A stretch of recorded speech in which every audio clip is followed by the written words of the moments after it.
Welcome back, and welcome back Amanda. I'm going to talk you through how to set up the CertiFiber Pro for a successful measurement. First thing we're going to do is we're going to create a project. What's a project? Think of a project like a folder. So one of the great advantages with Versiv compared to our previous generation of testers is you can create multiple projects or multiple jobs. In an ideal world, this tester would go to one installation and stay there until the job was complete. In reality, this tester is going to hop from site to site to site. So maybe one day it's in Edmonds, the next day it's in Mukilteo, and then it's downtown in Seattle. You can actually create 3 different setups, 3 different projects, so you can just hand that tester off to the next technician, so you simply change the project and they're good to go. This is actually a taptive interface, and we call it taptive because if you want to change something, you just tap it. So Amanda, where you see project, go ahead and tap it for me. And on the screen there, you'll see change project. And we want to create a new project. And we'll call it Edmonds. Nice thing is, with this instrument, you do get a full QWERTY keyboard. So here's our project and we're all set up to go. Now, because we got the CertiFiber Pro module in the back, we've already got our basic configuration there. It's set up for smart loop and everything else.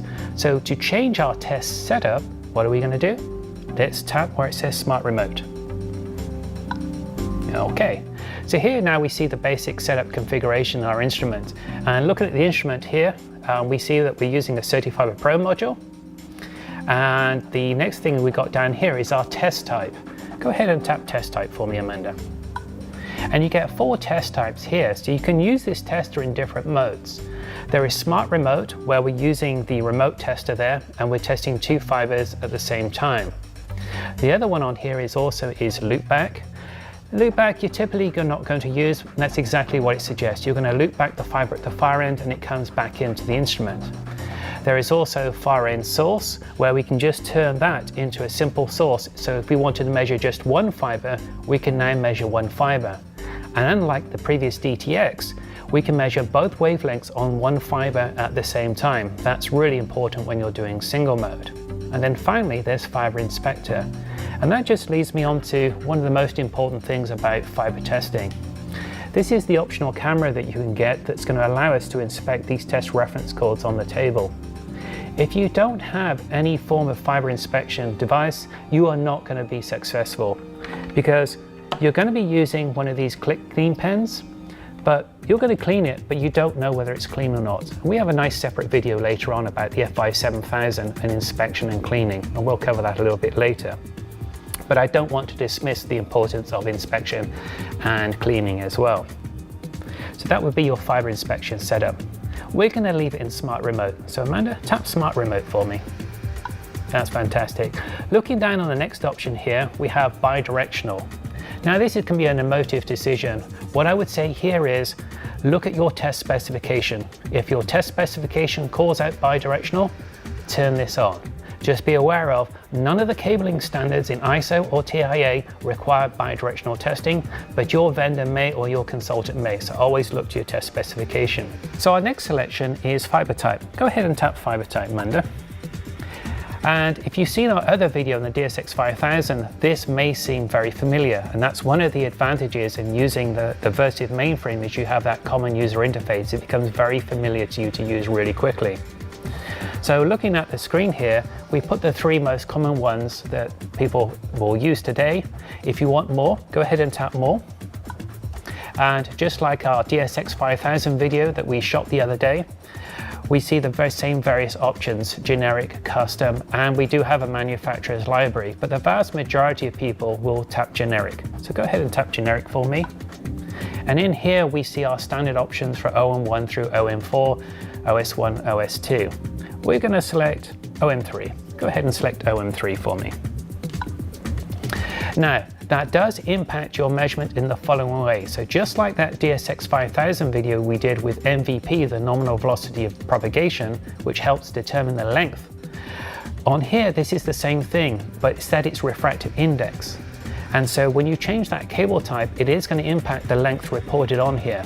So just be aware that your settings in the instrument here for cable type, make sure you have the right refractive index. So our next option on here to select is our test limit. Go ahead and tap test limit for me, Amanda. And just like our copper testing, we've given you most of the common options that are on there. Now you could be testing ISO, you could be testing TIA. Make sure you look to your test specification. Now again, that's one of the advantages of setting up the projects is you can do that in a calm office and set it all up so the technician on site knows that they're testing to the correct test limit. Go ahead and tap more for me.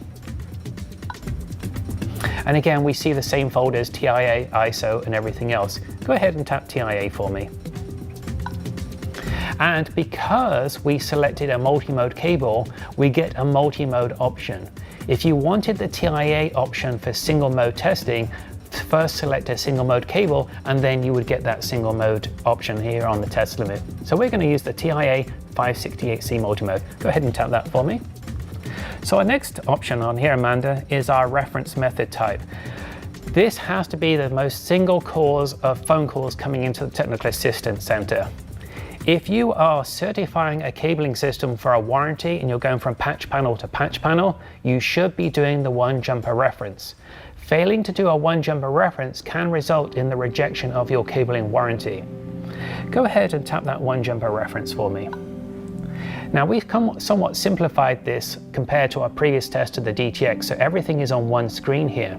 So now here we can put our jumper method, the number of connections, and the number of splices. And because we selected the TIA limit, when we increase the number of connections on here, that's going to increase our loss budget. It's going to increase our test limit. So this is a very important screen to get right here. Amanda, go ahead and change the jumper reference to 2 for me. Let's see what happens. And tap save.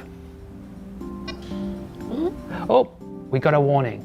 Absolutely, because doing the one jumper reference is so critical, we're going to give you a warning that says, are you sure you want to do a 2 jumper reference? Because this may invalidate your cabling warranty application. So go ahead and tap OK for me. And we'll change it back to 1. So go ahead and change it back to 1 for me. All right. That's our setup for fiber testing. So with that said, go ahead and tap save for me, Amanda. And that's our test setup configuration done. Just one more thing that we want to do. We want to pre-configure our cable IDs because we know from interviews with contractors, having to rework the cable IDs back in the office is something that happens very common. So go ahead and tap new ID for me. Perfect. And we're going to create a very simple cable ID scheme. So Amanda, I'm going to get you to type in 01A for me.